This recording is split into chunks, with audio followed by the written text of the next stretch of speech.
Hello and welcome to another edition of the One Drink Book Club.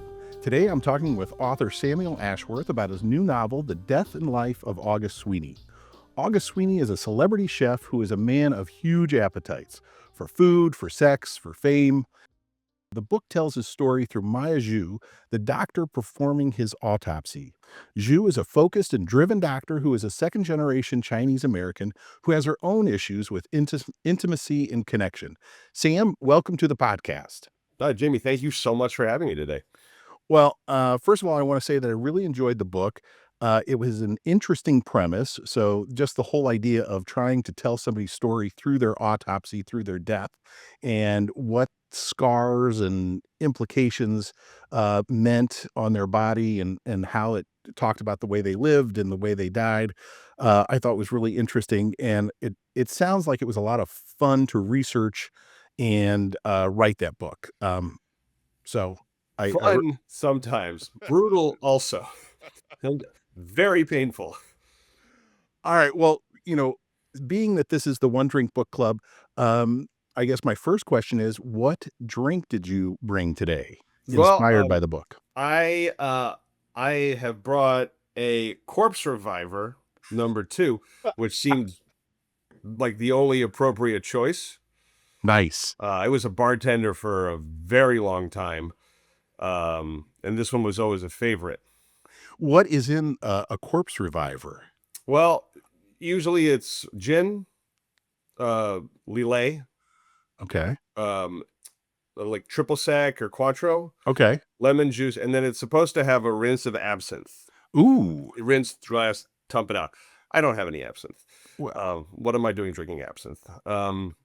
So instead I happen to have a ton of egg whites. So I put a little egg white in there. Nice. And I may have added a little much because there's a lot of egg white here. But the question is, do you do a dry shake and then add the ice, or do you do it all ice altogether? I've always automatically shaken with ice. Okay. Though I could see how a dry shake might have played out better here because there is a lot of ice in my glass right now, which is poor if you're a bartender, but I'm not anymore. No. So, hey, you're an author. For me.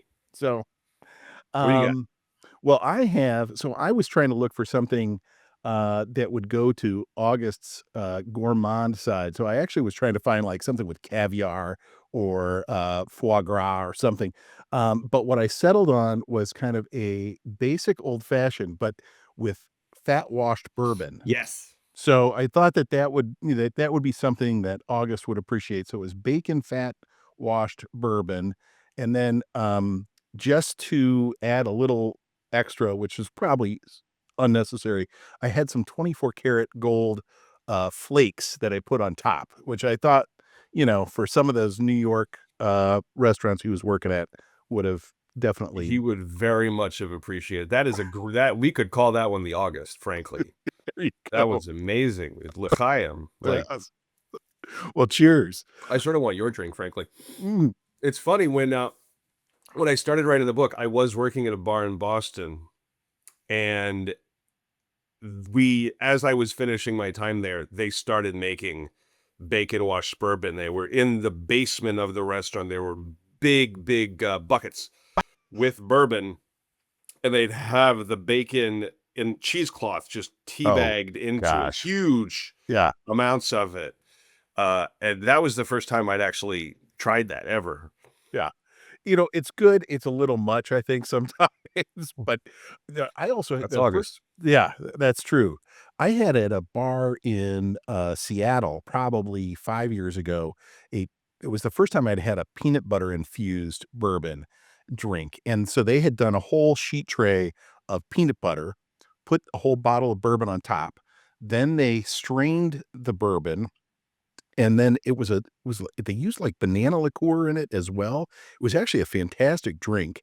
But then they used the peanut butter that was left over that was now bourbon infused in their peanut butter pie, which was really good. So that was solid. Seems like an amazing way to get dogs drunk. Yes. So moving on to the book, what was your inspiration for August Sweeney as a character? Like, did you base him on anyone? I mean, he was such a larger than life guy, um, who was both endearing and charismatic, but also really driven. That's a great question to start with. The book originated in this sort of one moment. I was sitting at a bar in Boston talking to a coworker, and somehow out of my mouth came the words, "What if you could tell a person's life story by dissecting their body?" And then I just sort of sat there and stared off into the middle distance. I don't know how long, to the point where they were like poking me, like, "Are you okay? Are you having a stroke?" I kind of was having a stroke because I had been looking for a new subject for. I don't think I even was looking for a new subject for a book. Actually, it just happened, and I realized that that's what I wanted to do. And the person I was talking to happened to know of a book I didn't know about, which was Stiff by Mary Roach. Oh, okay. I, being a big dummy, didn't know anything about Mary Roach. Now, I love Mary Roach, but Stiff is a book. It's the curious lives of human cadavers and all of the different ways Mm. bodies have been used. And it's funny and brilliant. And it's reading her was a revelation. But by that point, I was kind of locked in. The problem was, I'm not a doctor.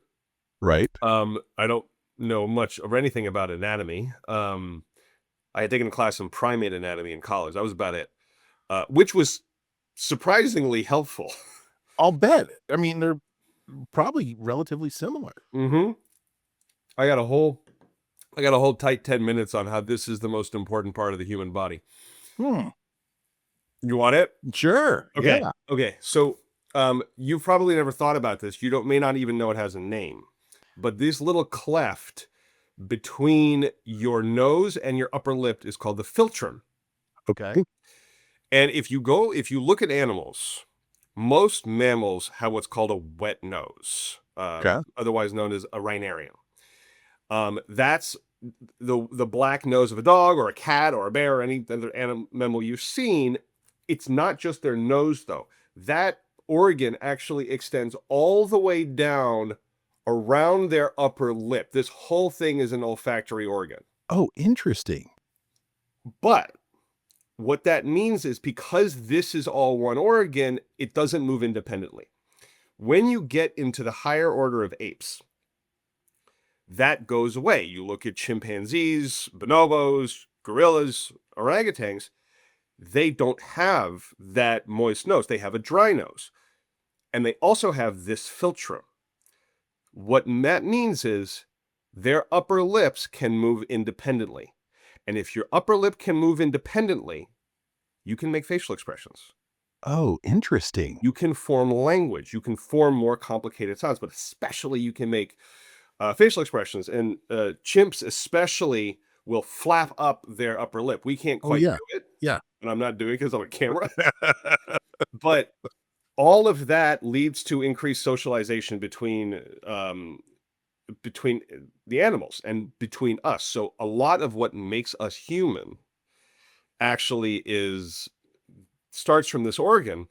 Um, and my favorite thing about it is that randomly I learned that the Chinese word for it is "renzhong," which translates very literally as human center, Oh, interesting. center of a person.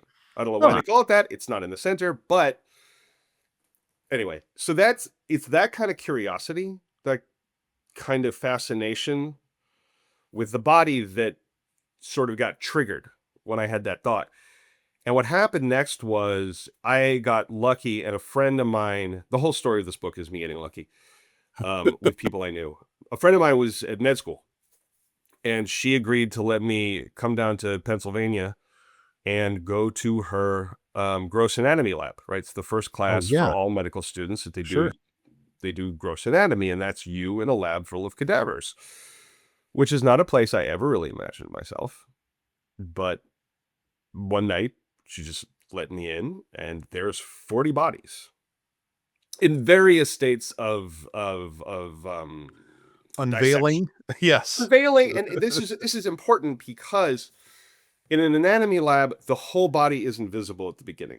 Sure. They ease students in, Yeah. which is very different from an autopsy. It's very, very different, and I would learn this eventually. Um, but I didn't know how I was going to react, Yeah. and I didn't mind. It felt normal. It felt intimate, but and this is where August comes from. I still didn't have any sense of. I had a sense of who the doctor, or I thought she was a medical student at first. Yeah. Maya came very quickly, but I didn't know who the body on the table was. And it wasn't until I went into that lab and I got wildly hungry, like hungrier than I'd ever been. And my friend told me that apparently this is a pretty common reaction. Interesting. Um, there are, I haven't looked up why this happens. I don't think there's a lot of peer-reviewed studies on it, but there's the more holistic reason, which has to do with like you wanting to feel alive and your Sure. body Sure. compensating for its anxiety. And then there's the part you might want to cut out here because I never know whether I should say this in public or not. I'm sorry, but human beings look like meat. Well, that's true. And there's something about seeing it that triggers something. And you don't feel great about this sensation. You're not proud of this. But that was how I realized that this person had to work with food. This had to be a cook. A combination of those things. And if I was going to do this, I wanted him to be the most fascinating body you've ever seen. The Moby Dick of bodies, the Ulysses of bodies, the Talmud of bodies. Right. And that's basically where August began. So he's not really based on a real person, Sure. But more as close as I could get to myth while keeping him anchored in reality. well, it's in, I would have, if you made me guess, I would have guessed that you started out with August and then worked backwards. It's really cool that you started with the autopsy idea and then found the person that you wanted to have on the table. Um, when I was about a year or 2 out of school, I had a similar experience where a friend of, mine was in med school, and we had all gone a group of us had gone back to school and met with him, went out with him, and we I could say he let us in or we broke into that cadaver lab and had a similar experience. And we did go eat afterwards, but I thought it was probably alcohol induced and not necessarily cadaver induced. I think we hit Buffalo Wild Wings after that, but, um, I think I went to get wings too, actually. maybe I don't remember. It's a long there's time. something there. We should tell the Buffalo Wild Wings people about this as a marketing thing, you know? Uh, Do you fear death? Come to Buffalo Wild Buffalo Wings and you won't worry too much about it. There you go. Like you'll accept it more if you go to Buffalo Wild Wings. Well, so you have these really, intense looks at 2 different worlds. So there's the autopsy side, and then there's also the food side. And so it's a little Kitchen Confidential-esque, and it has, a lot of really, I thought it was your descriptions were great because in both of those situations, there's sounds, there's heat, there's, colors, emotions, and I thought you captured it really well. How did you research, um, these professions? Because clearly, you said you worked at a bar, you've been in, kinda hospitality, but you're not a doctor. How did that work, all the research? Um, I got immersive. I That's sort of the way I know how to do things. I like writing about work. I am That's sort of the thing that attracts me. I'm fascinated by people who do jobs. Generally, my framework for when I find a story interesting is I want to take a person who does something that is extraordinary, that most of us can't really wrap our hands around, whether that's being Yeah, an air traffic controller or a trauma surgeon or a soldier or what have you. And then I want to imagine how that job can become routine for them. How can it become ordinary? sure. How can you feel so at home with it that it's a little bit boring? And then I want to meet that person on the day when it's not routine anymore.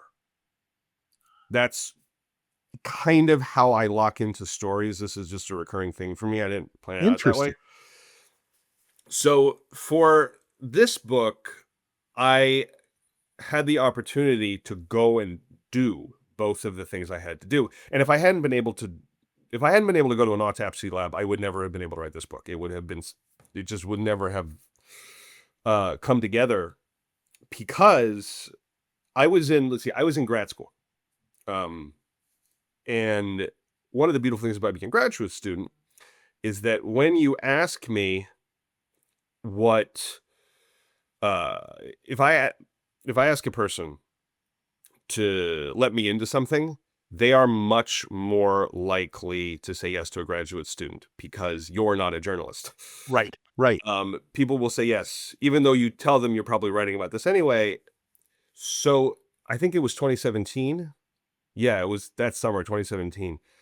I had a friend who happened to be doing a residency in pathology in Pittsburgh under maybe the only doctor in America who would have let a grad student slash journalist into his autopsy lab. And Right. I was totally,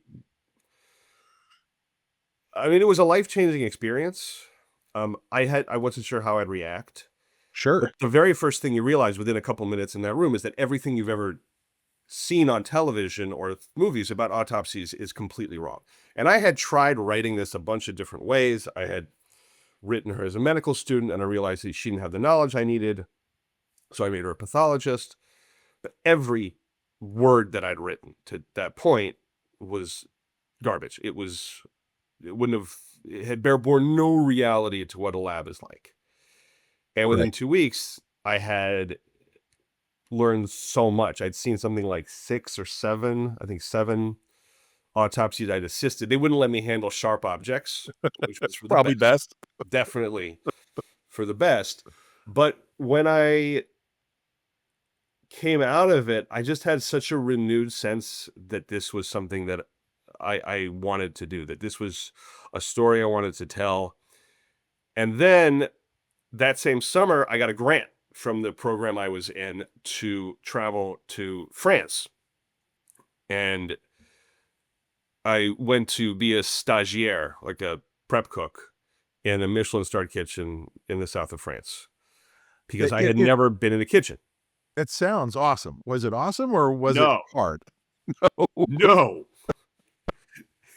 Give me the dead bodies any day of the week. And this isn't to knock the restaurant or anybody involved in it. It was really a judgment on meat. Sometimes you go through a trial by fire, and sometimes you just get incinerated. I wrote a big thing back in 2020 about this, but it broke me. It just broke me into little pieces, because working in a restaurant kitchen, especially as the lowest of the low, Sure. it's um 14 hours in a blast furnace on your feet doing highly repetitive manual labor with no margin for error. And that's my personal hell in Yeah. every noun and adjective. So They don't care if you're clever and witty and know how to use interesting words. They do just want not, dude, no. it could not matter less. And I became a much more confident cook, even though I was really not suffered to cook anything. Right. I didn't the only time I got to apply heat to anything was I got to blowtorch some things, which was a delight. But largely what I'm doing is I'm scrubbing down the kitchen. I'm cleaning 150 squid. I'm chopping cilantro for 3 hours. Cleaning in the walk-in freezer, which I don't Oof. recommend that. At least it's not a blast furnace. Yeah, that was like, oh, nice. It's cool in here. Oh, no. I don't know if you saw The Bear, Yeah. the ending of the second season when he Oh, gets, yeah, where he gets locked in I was there. like, no, no, no, no, no. Been there. Don't want it. So that's kind of how it started. And I went to observe a bunch of different kitchens and watch them. And I spent a lot of time getting to know cooks. But the restaurant stuff was infinitely easier for me to write because I'd been around it my whole life. Sure. My dad was a restaurant architect when I was growing up. And I've worked in service since I was 16. And then I had a lot of people, I had a number of people who like where either pathologists or industry professionals read the draft for Nice. accuracy. So I have a particular thing about accuracy, um, and that was invaluable.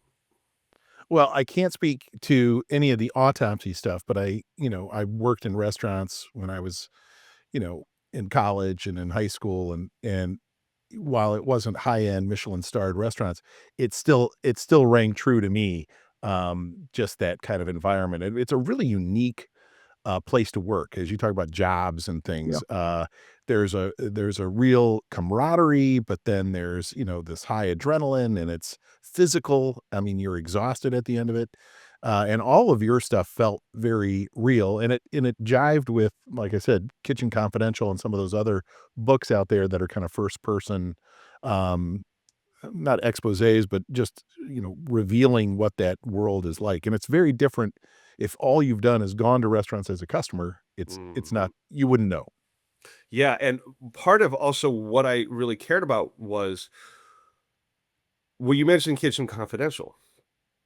A lot of what people know about restaurants comes from books like Kitchen Confidential, and I profoundly loved the work of Tony Bourdain. Like, I don't have a lot of heroes, but he was one of them. And I started writing this book in about the original idea was like 2012. And at that point, you had shows like Hell's Kitchen were really popular, Kitchen Sure. Nightmares. It's just the whole Gordon Ramsay school Yeah. and that was how restaurants were imagined to be, that chefs were screamers and psychotic, and everybody was on cocaine and was trying to work with nine fingers because they cut one off with a mandolin, and that was what was to be expected. And over the course of writing this thing and monitoring it, the whole restaurant world changed. All of it Yeah. changed. And especially, and Bourdain would have been the first one to tell you that the world that he characterized in Kitchen Confidential is gone. It Yeah. doesn't, and he was the first one to say this, and he had a lot to do with making it that way. Um, but I it was funny because I actually observed different kitchens, and I'd worked for screamers. Yeah. I'd worked for people whose mental health I was genuinely worried about, and I remember being in France, and I worked for and one of the women I worked for there. She wasn't a screamer, but she had management problems. She's a brilliant cook, brilliant restaurateur, but won't have a Michelin star. But Sure. it was always just easier for her to do it herself. She did not like delegating. She did not like Mm. handing things to other people. And if people screwed things up, she'd get pissed. And then I went to another restaurant a little bit down the way, but in the next town over to observe them. And what I saw was absolutely the same level of food. Yeah. Also, they wind up with a Michelin star the next year. And it was absolutely the calmest thing I'd ever watched. It wasn't like passive. It was just, or even sedate. It was calm. It was professional. At one point, one of the sous handed up a plate of fish to the head chef who was on expo, right? He's plating. Right. And he stabs it with a probe, touches it to his lip, upper lip, again, upper lip, and he simply hands it back and he says it's raw. And it was the calmness with which he said it. Most, like the chefs we have in our heads, would throw that plate. Right. But Right.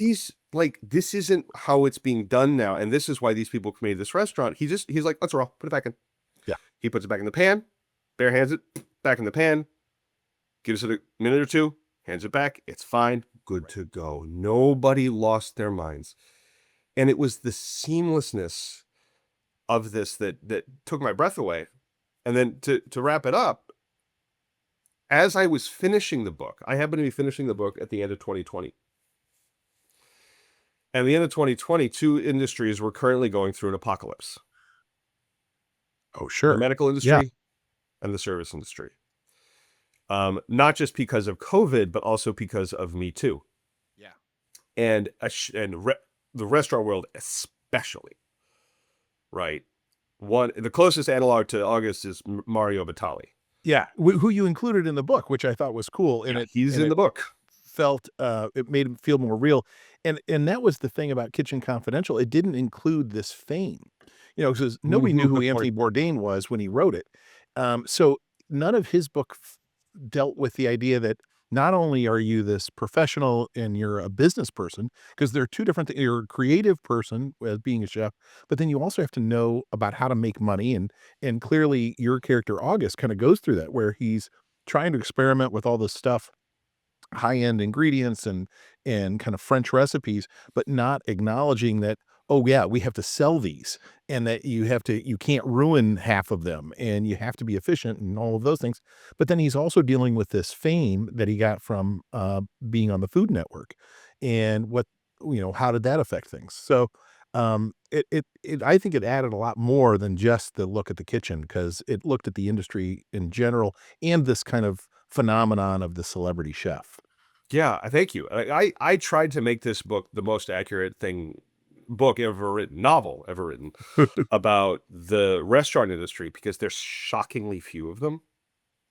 Um, of high profile ones in the last few years, the only one I can think of is Sweet Bitter, which is mostly about the front of house. Yeah. And it's not as concerned with the business of it. The only business I understand anything about is the restaurant one. Yeah. Um, and so I made it evolve. I followed him as he navigates the evolution of the industry over the years until there's one final evolution, not final evolution, but there's one wave he can't catch because it catches him and it catches up with him. And when I realized I had to write about Me Too, because I knew that whenever this book came out, it would have been on the other side of that wave, right? Right. Things would Right. have changed. I didn't know how, but I knew they would. And so I had to take a guess at what an equitable restaurant would look like, uh, what parity and equity would mean. And also, I had to grapple with the fact that August was probably as bad as any of them. I didn't want that to be the Sure. case. My first instinct was, oh, no, August wouldn't do any of that. And I was like, of Eh, course he did. yeah, probably would. Of course he did. He was as bad as anybody. And I would say that's worse than killing a character. I don't know if I should say that. Um, if I thought about that more, maybe I'd realize that's a mistake. But it was hard to take this guy that I loved and break him Yeah. because Well, he I thought you deserved did it. it gently. He Oh, was able to kinda come back from it, and the offenses, while bad, like, clearly neither of us would wanna do any of those things in the workplace, but in on the scale on the spectrum of Me Too, it was towards, the lighter side, and maybe that's you can't say that, but there seems to he was a bad guy, but not necessarily the worst guy. that's sort of how I threaded the needle a little bit. I was, you know, there are things you have to do to get to the end of a book. Yeah. Well, all right, so I had a question about that realism. You talk about part of the way August got to start was that he was on the early Mhm. side of going on the Food Network, and you talked, about him, and in these early years, they were cooking in these, totally inappropriate kitchens that, have electric heat and a sink that doesn't work, and he catches on fire, during one scene, and somebody has to run in with a fire extinguisher, and that they literally they didn't edit this stuff. It was, "Here's 30 minutes, and this is how it goes," and I thought to myself at the time, "This has to be real. This has to be how it was, because you wouldn't just throw that in there in the book." Is that true? Is Oh, that how they did completely, it? completely, and a lot of this is based, I should give a shout out to the author, Alan Salkin, who wrote a book called From Scratch, which is it's the uncensored history of the Food Network. Oh, interesting. And I think it's an oral history, in particular, but, it is completely true to life. In fact, the only part of the book that we changed to avoid any legal issues, I thought I was gonna get in trouble for using people like Mario Batali and Padma Sure. Lakshmi. But everything I said about Batali is documented, and Padma Lakshmi comes off really great because I love her. But when it came to the Food Network, there's that scene where he lights the he sets off the he lights himself on fire, and he sets off the smoke detector, which sets off all the sprinklers in the building. And the president of the company races down the hall and throws the emergency shut-off valve to the water. And there was a line in there that said, like, the valve would remain Right. off by Right. order of Reese Schoenfeld, the president of the Food Network, until like 1999, by which time the Food Network August was in 10 million homes. Sure. And they were like, we don't know that this happened. And the guy's dead, Right. but we probably can't make an allegation like that. So I cut the line about by order of him, but everything Sure. else about that is true.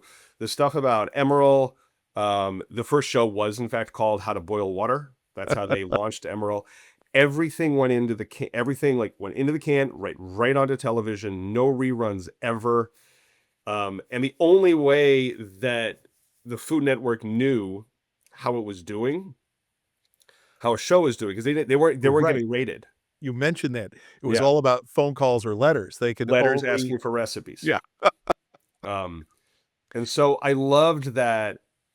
Um, I loved that world, and I am incredibly fascinated in the experience of fame. I don't want it. I think being face famous is a terrifying thing, Right. but I am fascinated by what that life is like for those who live it. It is so interesting. You and I both live in Washington and my experience with fame is not necessarily movie stars, it's politicians. And I've often thought, I was once at a dinner, it was like a big fundraising dinner after the McCain election. And it was, now I'm blanking, what's her name? His running mate. Sarah Palin. Sarah Palin was at the dinner and there were probably 5,000 people at this dinner, and she happened to be sitting, like, right behind me, Mhm. and this is even before really selfies were a thing, and people didn't have phones with cameras, but people came over with cameras and started wanting to take pictures with her, and so, kind of like, it started with a trickle, and then everybody was doing it. And even people at our table who were not Sarah Palin fans at all wanted to do it because she was famous, not because they liked her. And it ended up the next day there was a photo in the Washington Post that happened to be our table getting their photo with her. And the caption was Sarah Palin and her young supporters at a thing. And I thought to myself at the time, how screwed up does this affect your ego? Because to her, how do you walk away from that and not think everyone loves me when the reality is no one there or I'm sure there were some people who were actual fans, but they were really mostly fans of your celebrity and wanted to get close to that and weren't necessarily fans of you. Yeah. It's They're just a taking pictures bizarre of thing. themselves with you. Yes, exactly. It has little to do with you, Yeah. right? It it and honestly, I try not to talk about politics because I deal with it a lot during the day, but, I have the same feeling about, um, as Kamala Harris is gonna deal with that. One day, you're at a rally with 50,000 people, and Oprah's your best friend on stage, and the next day, nobody wants to talk to you. It's gotta be just a bizarre hit to, like, who you are and your perception of yourself. It's just so strange. It's just a weird world. It's fascinating because in my other life, I'm a ghostwriter. And I wrote the memoir of a politician who dropped out of politics and sort of dropped out of sight because he had PTSD. And he was, for a time, like, he was very well known in the Democratic world, and he was absolutely ubiquitous in his state. Yeah, And then he just dropped out, yeah. um, vanished from view for a while. And at one point, and he said that the way people would look at him when he would emerge, when he would go grocery shopping or whatever, was they would sort of whisper to each other, and it would be as if they were saying, "Oh, that's Jason. He died." Yeah, yeah. And a lot of my experience of I've been, I grew up in New York City. I grew up in the theater world. So ordinarily I'm very calm around celebrities. I'm working on a movie now. We're working with some people who are I've had to walk down the street with Yeah, and watched them get noticed, get stopped. sure. And I think actors especially are fine with this because actors want everyone to know what they look like. Right. It's a That's why they're different thing. actors. Yeah. But the it is fascinating to me the pressure that puts you under in every social interaction. And you can either choose to be someone who safeguards that social interaction for the person that they're meeting, because the the power dynamic of that meeting is so complicated. For you, the famous person, it is meaningless. Right, right, For the person who is meeting you, it could mean a lot. Even if it's small and incidental, that's a reflection on you. That how do you handle this moment? You're under pressure. How do you right, do? right, It's your job as the recognized person to take care of them in that moment, to make sure that their experience of you that they'll take away is a good one. right, Or you can completely choose to not give a shit. right, right. You can be indifferent to it because you cannot be responsible for everyone around you. And the way that people navigate that pressure, and you can see why people isolate inside bubbles, right, of other famous people, because who else will understand?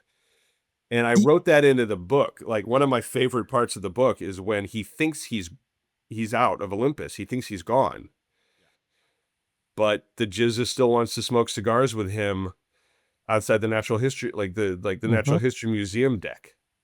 Yeah. Well, you're right. It's, one of these moments where the celebrity is not going to remember it at all. They're not gonna remember it half an hour from there, but the other person's gonna remember it for the rest of their life. And, I imagine that there are people who are mostly good at, like you said, taking care of the person who recognized them. Um, but I mean, I would like to think I'm a nice guy, and if I were famous, um, I would take care of people like that, but I can imagine that if I were in a bad mood, something happens, I walk out of like, there's no way I'm gonna be that way 100% of the time, Yeah, and I it's mean, I'm having a unfair. tense dinner with somebody. Yeah, I'm getting broken up with, and yeah, somebody wants a selfie. exactly. Like, W- I cut them some slack for those times. If somebody consistently seems to be a jerk, then I get it, but, you know. Um, moving on about this book, though, um so their father and daughters are kind of a theme in Mhm. the book, and parental relationships in general, show up a lot. You have kids. How do you want your relationship with them to be different than the relationship you have with your parents? How is it different from the relationship I had with my parents? Yeah. So, you Could have not be more kids. different. I And don't and write. how does that play? Like, what was your motivation to include that kind of father-daughter, uh, both, tension? Um, let's see. It was just.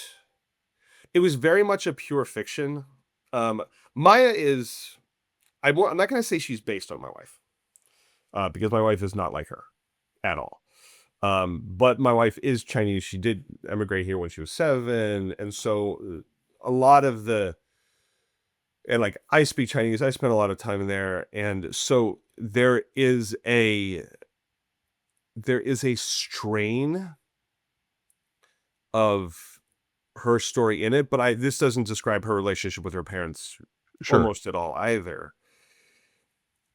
I think what Maya came out of was me, really. Except Really? Maya is a version of myself that there are times when I wish I could be. Maya wants to be a scalpel. She wants no attachments to get in the way of what she loves. I'm Right. fascinated by the inhumanity of devotion to humane things. When people are in the humanities especially, are so consumed with what they're making that they become inhumane themselves. Right. And Maya, to survive, has always learned to repress, box out, focus. She's miraculously focused. And so I knew I needed to do two things. One, I needed to understand how she got that way. Mhm. And two, I needed to make it impossible for her. I needed to push her until she broke, just like August. Yeah. And so her father really came out of that. And I thought that, like, if anything, her dad, as we meet him in the book, her dad, right, as we quickly realize, has had a stroke. And this severe disciplinarian, this chef in his own right, who taught her uh, to harden herself, has suddenly appeared as this sweet, kind of delirious man who's had a huge Right. personality change. And everyone else is charmed by him except for her. And it's Yeah. because this is not her father. Until we realize that maybe this is the man her father always wanted to be. And in that, he's pretty based on my dad. Because my dad's a goddamn delight. Yeah. Um, and I made him, I loved that I could make a character who would be irresistible to everyone else, and so she spends the whole day trying to resist him. Right. Um, but I just don't really rely on autobiographical material very much. I don't trust it. I'm Yeah. also not that interesting. Yeah. Um, and if I lifted my wife's story, she, kill me in my sleep. Oh, yeah, I concur with that. Well, I thought the father was a great addition because, yeah, I always find stories where the character changes in some way far more interesting than when you say, "Okay, here is archetype this, let's put them in this weird situation and see how they act." I think it's far more entertaining to take a more normal situation and take a person who is changes throughout that journey, and so her father changing and then subsequently making her change a little bit. She had to loosen up. She had to show more of her emotions. She had to trust her assistant. Hmm. All of that stuff seemed to be a good change for her because she was so distant with everyone. Even you kind of allude to her sex life being almost anonymous. I mean, she would seek out partners, male and female, and it was very much just a one night stand after one night stand, just to fulfill physical needs. And so And academic interest for yeah, her. yeah, oh She yeah, is fast. She's looking for body. She does not really care who's inside. hmm Um, so she will go after geriatric yeah, bodies. She'll go yeah, after big ones, small ones, all kinds, because it's that's a comfortable mode for her. yeah, almost a It's research project. yeah, yeah. Sex as research. And for August, sex is consumption. Yeah, another And food.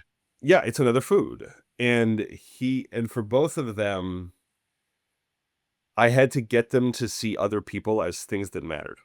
Yeah, no, Um, and I maybe that sounds trite, but I think sometimes that can be the hardest thing for really devoted people to admit that other people are real. yeah. I just read the article, the huge New Yorker article about Alice Munro and Mm, her daughter. And this is pretty off topic, so I'll keep it short, but it's a haunting piece. It's like 12,000 words. It's totally, this is about Alice Munro and her husband who sexually abused her who sexually abused her daughter. And what emerges is the portrait of Munro as a person who is almost fundamentally incapable of understanding that other people were real, oh, interesting. that they were more important than the people she was creating. Because for a writer, sometimes it can be more comforting Sure. to spend our time with the things we made because we have control over that. Yeah, you can get them to say what you want and do what you want. It's beautiful. It's megalomaniacal. It's narcissistic. Fiction writers are not to be trusted for this reason. As long as you realize that, observing it and knowing it is the first step. Thank you, Dr. Jamey. All right. Um, all right, I have a writing question. Oh, good. There were several sections, and maybe this was that I was that where you didn't use quotation marks for dialogue. Now, was that just that I was reading a pre? Oh, no, no, no. No, no. Okay, so No. I'm Oh, dear. I didn't think so, but then I was like, so here's my problem. I'm not smart enough to figure out what you were trying to tell me by doing that. Um, because I tend to get involved in the story, so I'd want to, like keep reading. So I didn't examine like each time I saw it. It just like flagged something in my head, and I thought, wait, sometimes he's using it, sometimes he's not. Okay, so this is a fantastic writing question because that's an insight into just how little we all know what we're doing. I do not know at what point this started to happen. I don't love quotation marks, but I don't have very strong feelings about them. So when I started with August always was without them. And some point or another, I started doing them for Maya, just to be like, well, I'll figure out later which one I want. Sure. And then the publisher picked it up, and I was going at it with my editor, and we were going around and around, like, what do we do? And I would try to change one August chapter, I'd put it in quotation marks, so I'd take them out of Maya's. And it never felt right. And in the end, what felt right, what you're describing is that for listeners, the story alternates every chapter. It goes August to Maya, back and forth, back and forth, back and forth the whole time, except August's story covers 52 years. Maya's story covers 1 day. So the time signatures are totally different. And without giving too much away, August's story is being told by somebody. It's being written down. It's being captured. And so somehow the artifice of having no quotation marks worked for August, and it didn't work for Maya. And so eventually, I don't know whether it was me or my editor, Adam Al-Sergani, we just went, can we just leave it? Because there wasn't a right answer, and we decided that leaving it that way, it gave a good textural difference we found between the Sure. chapters, so you immediately knew where you were. Yeah. Because it's a very similar voice in both stories for a reason we'll learn. Right. But that textural difference helps you, I think, subconsciously sink in. Although in your case, I'm worried that it did exactly the opposite. Well, no, and I think if I had what I didn't do is like I should have like bookmarked those pages. And there's also that shift between when you go back and forth. Yeah, I think if I had really examined it, I would have figured it out. I just, it was something I would notice it and then I'd keep going and I wouldn't really think about it too closely. Yeah, there's So, like a little bit of you change gears yeah, when it happens. I also have this thing that I am a little obsessed with, which is I like it when you can hear the fictive music of a piece, which is to sure, say, I really like it when you are reminded that what you are reading is invented and you continue to believe it anyway because you sort of recommit.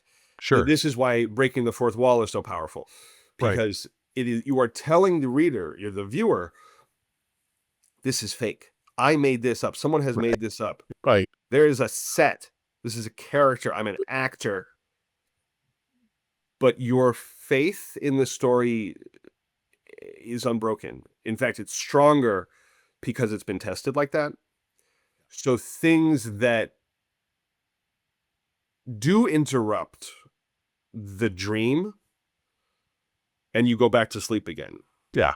I really like that in fiction, and that may just be a me thing. Well, hey, I mean, that's the kind of thing, um, talking about jobs, I'm not a writer, and so it's really interesting to hear how writers think and how they want to create these emotions and how they want their reader to perceive things. And I think you probably know a lot more about it than most people, think about it as a casual It's reader. possible to overthink it too, Well, that's true too. you know?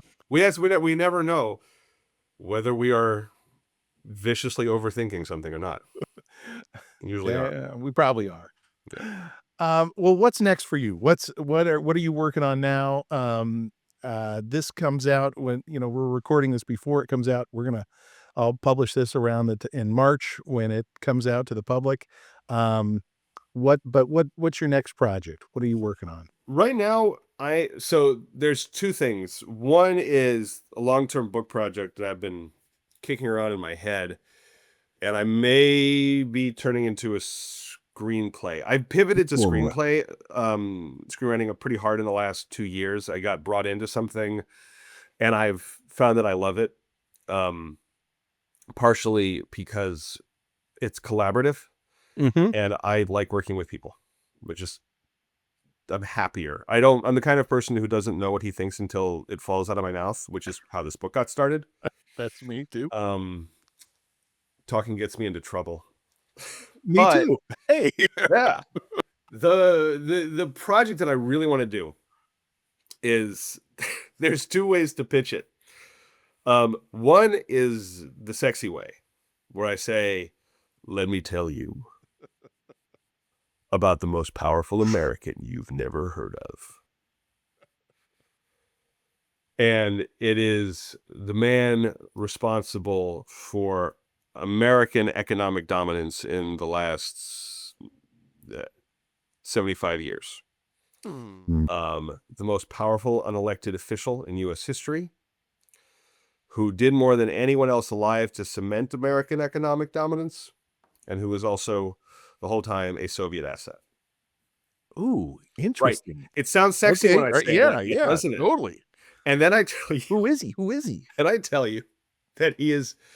This is a novel based on the true story of an assistant secretary of the United States Treasury, an economist who is responsible for the World Bank, the IMF, Oh, interesting. and the use of the US dollar as a global reserve currency.